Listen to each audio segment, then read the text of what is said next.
Bismillahirrahmanirrahim.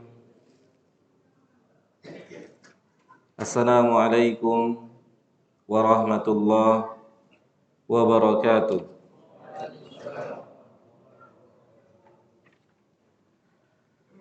Alhamdulillahirabbil alamin. Wassalatu wassalamu atamani akmalani alal mab'uthi rahmatan lil alamin. Wa ala alihi wa ashabihi wa man sara ala nahjihi ila yaumiddin, amma ba'd. Alhamdulillah, segala puji milik Allahu Jalla Jalalu, Rabb semesta alam,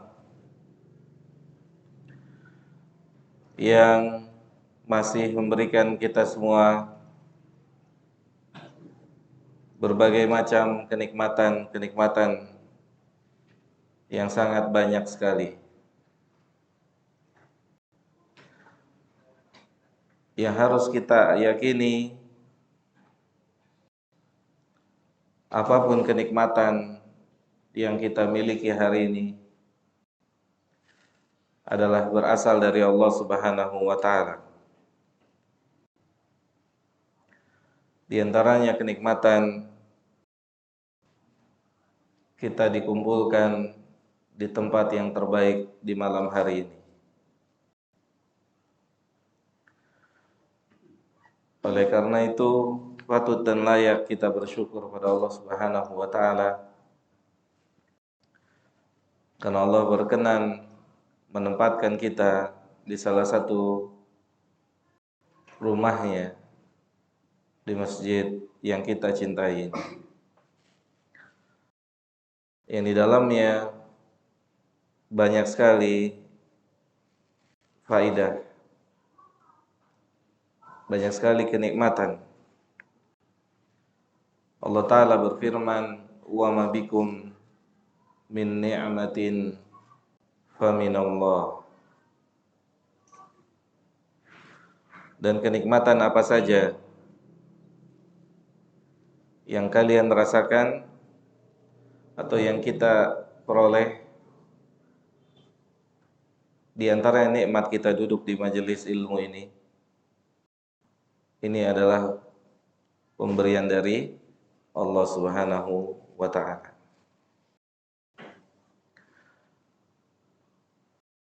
Yang mana kenikmatan ini adalah kenikmatan yang sangat besar, yang melebihi besarnya seluruh kenikmatan yang bersifat duniawi yang ada di atas permukaan bumi ini.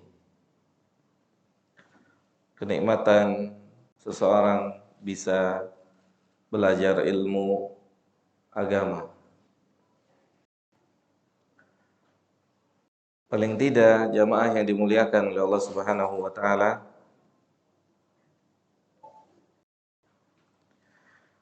motivasi utama di antara motivasi kita terus mendatangi majelis ilmu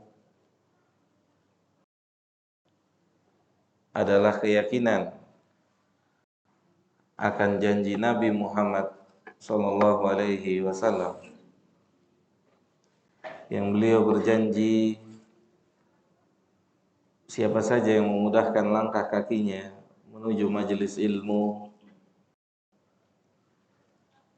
maka akan dimudahkan pula menuju surganya Allah Subhanahu wa ta'ala. Tentunya kita menaruh harapan kepada Allah Subhanahu wa ta'ala. Hadirnya kita di rumah Allah ini untuk sama-sama belajar ilmu agama, dan berharap di antara kebaikan yang kita peroleh adalah Allah beri kemudahan untuk kita masuk ke dalam surganya Allah Subhanahu wa ta'ala. Tentunya jamaah yang dimuliakan oleh Allah Subhanahu wa ta'ala, para ulama menjelaskan dengan hadis yang lain di compare atau dijadikan satu agar tidak timpal dalam memahaminya. Karena sebagian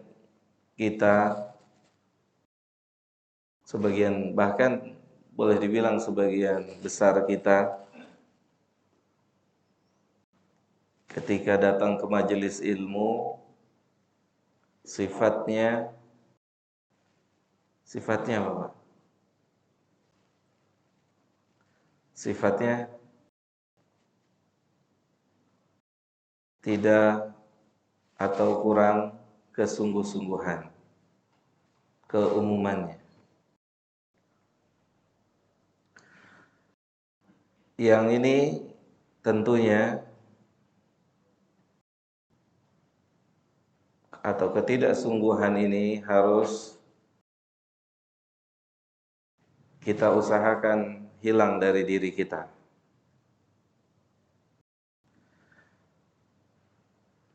Dan ternyata ketidaksungguhan itu berasal dari kekeliruan memahami hadis. Dan ini menunjukkan pentingnya manhaj. Resiko tertinggi orang dalam hidup tidak mengerti manhaj akan beresiko menjadi kafir. Resiko tertinggi seseorang beragama tidak mengerti manhaj akan menjadi kafir. Mana bukti? Di antara bukti adalah bagaimana Ahmadiyah memahami ayat wa khatamun nabiyyin. Mereka memahami khatam di sini dengan pengertian cincin.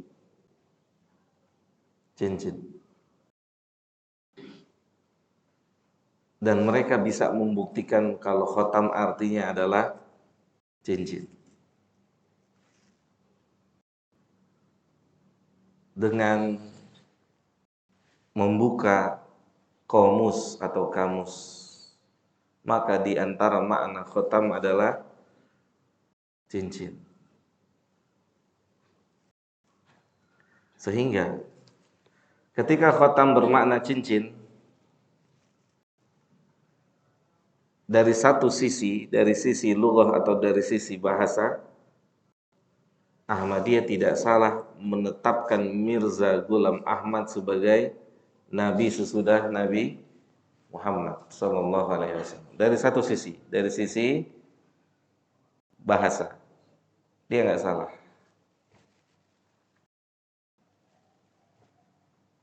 Jemaah yang dimuliakan oleh Allah Subhanahu wa taala, apa jadinya kalau antum kosong ilmu agama, ketemu Ahmadiyah, antum disampaikan ayat ini, antum murtad. Antum akan jadi pengikutnya yang mempercayai adanya nabi sesudah Nabi Muhammad. Karena mereka bisa buktikan dengan ayat. Maka yang menjadi pembeda di dalam memahami ayat dan hadis, itulah yang disebut dengan manhaj. Itulah yang disebut dengan manhaj. Tidak ada satu sekte pun dalam Islam kecuali semuanya menggunakan Al-Quran dan Sunnah. Semuanya, bila istisna, tanpa terkecuali. Semuanya pakai ayat dan hadis. Hatta sekte pertama dalam Islam yang keluar, apa sekte pertama? Khawarij. Mereka mengkafirkan pemerintahan Ali bin Abi Thalib dengan apa? Dengan ayat. Ali dikafirkan dengan ayat Al-Quran. Gimana tuh? Nggak ada pengikutnya. Dibuktikan dengan ayat. Kita yang kosong pemahaman, tidak tertutup kemungkinan bisa ikut masuk ke dalam pemahaman itu. Dikafirkan Ali radhiyallahu taala anhu wa ardhahu saat itu oleh Khawarij. Bukan tanpa dasar. Dasarnya Al-Quran. Dasarnya apa jemaah? Al-Quran. Inil hukmu illa lillah. Sesungguhnya hukum itu miliknya Allah, jadi harus ditegakkan hukum Allah. Faman lam yahkum bima anzalallah, Allah sebutkan 3. Siapa yang tidak berhukum dengan hukum Allah, Allah sebutkan fasikun, zalimun, kafir. Kafir Ali dengan ayat. Apa yang Ali katakan kepada mereka? Ali bicara apa? Bantah apa Ali? Kalimatu haqqin urida biha batil. Kalimatu haqqin urida biha batil. Al-Quran adalah satu kalimat yang hak, benar. Benar, tidak boleh diragukan kebenarannya. Dia turun dari sisi Allah melalui malaikat Jibril kepada Nabi kita tercinta Muhammad sallallahu alaihi wasallam. Hak, kita harus mengimani dia benar adanya. Kita terima kebenaran ayatnya. Tetapi yang ditolak oleh Ali bin Abi Thalib apa? Pemahamannya. Kata Ali, akan tapi kalian fahami ayat ini secara batil. Jadilah kalian mengkafirkan Ali. Nah, itu dia pentingnya manhaj. Metode pemahaman di dalam memahami ayat dan hadis. Balik lagi pada pembahasan kita, apa yang menjadi sebab di antara sebab utama tidak sungguh-sungguhnya kita menjadi talib atau pelajar? Karena keliru di dalam memahami hadis. Man salaka tariqan yaltamisu fihi ilman sahalallahu lahu tariqan ilal jannah. Seakan-akan cukup datang majelis ilmu, walaupun di dalam majelis ilmu aktivitasnya bukan belajar. Ada atau enggak? Ada enggak? Fisiknya di majelis ilmu, aktivitasnya tidak. Aktivitasnya bukan ilmu. Maka Nabi kan mengatakan ada orang sholat, selesai sholat pahalanya sama semua atau beda? Beda. Beda. Sama orang datang majelis ilmu berbeda-beda motivasinya. Tujuannya berbeda-beda.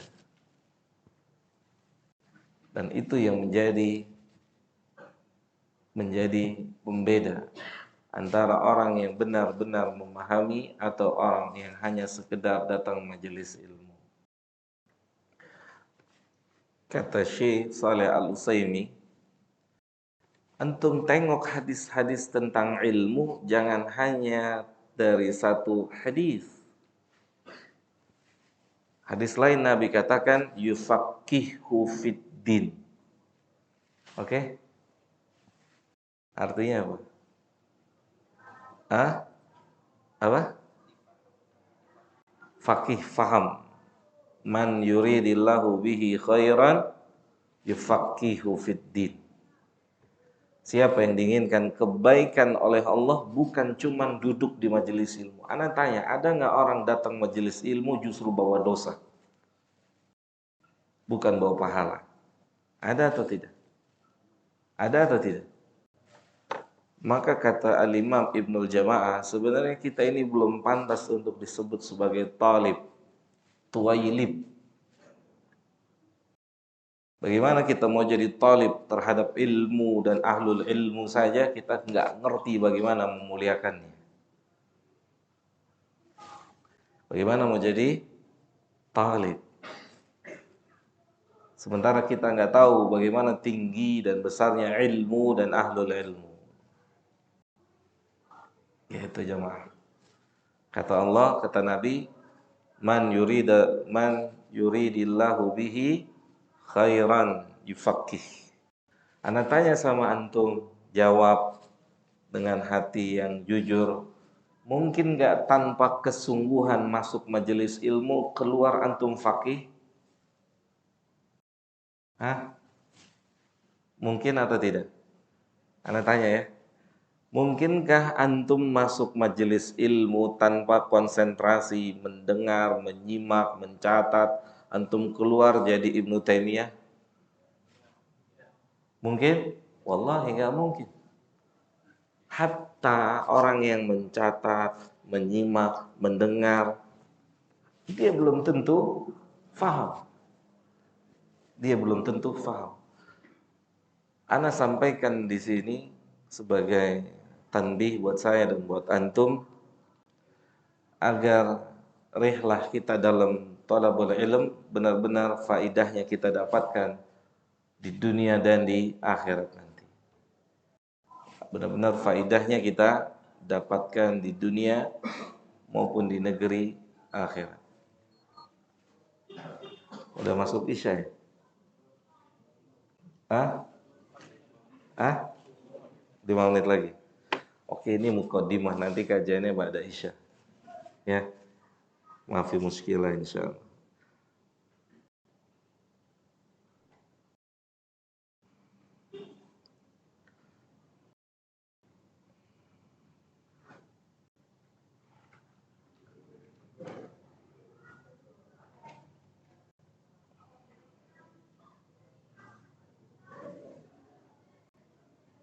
Ana mau tanya sama antum. Khusus nih, siapa namanya? Bagus. Ini nih khusus. Siapa sahabat Nabi yang nangis nggak keluar rumah saat surat Al-Hujurat ayat kedua turun? Hah? Sabit bin Qais Asy-Syams radhiyallahu taala anhu. Saat ayat ini turun, nangis. Nangis dia. Di rumah aja. Nangis. Kenapa nangis tuh Pak Dedi? Hah? Ingat utang. Karena Sabit ini suaranya kenceng Pak. Dia punya nada suara tinggi. Jadi hatta kalau bicara, dia juga khotibnya Nabi. Jubirnya Nabi tuh diantaranya beliau. Sabit bin Qais Asy-Syams. Turun ayat ini. Nabi cariin mana Sabit. Kata sahabat dia di rumah nangis. Karena dia takut ayat ini turunnya buat dia. Karena dia takut turun ayat ini untuk dia. Emang kenapa ayat ini? Emang kenapa? Antum lihat di penghujung ayat kedua ini. Kata Allah, antah bata a'malukum wa antum la tash'urun. Jadi Allah punya hak untuk menghapus amal kita tanpa kita ketahui, tanpa kita rasakan. Hak dia. Nah, itu maka mempelajari pembatal keislaman itu jauh lebih penting dari pembatal-pembatal amal yang lainnya. Karena jika pembatal keislamannya batal, kalau Islamnya batal, maka tidak berguna amal yang lainnya. Akan tetapi sangat disayangkan pembahasan tentang nawaqidul Islam, pembahasan yang sangat sedikit dibahas. Sahih? Sangat sedikit dibahas sehingga membuat orang buta tentang nawaqidul Islam. Kita tahu pembatal wudu, kita tahu pembatal puasa, tapi apakah sadar mungkin kita pernah mengucapkan satu ucapan yang mengakibatkan keluarnya kita dari Islam? Mungkin kita pernah berbuat tentang sebuah perbuatan yang resikonya bisa dikeluarkan kita dari Islam, dan kita tidak menyadarinya, dan kita tidak menyadari. Ini azan ya. Oke, tayyib. Cukup ya kajian ini.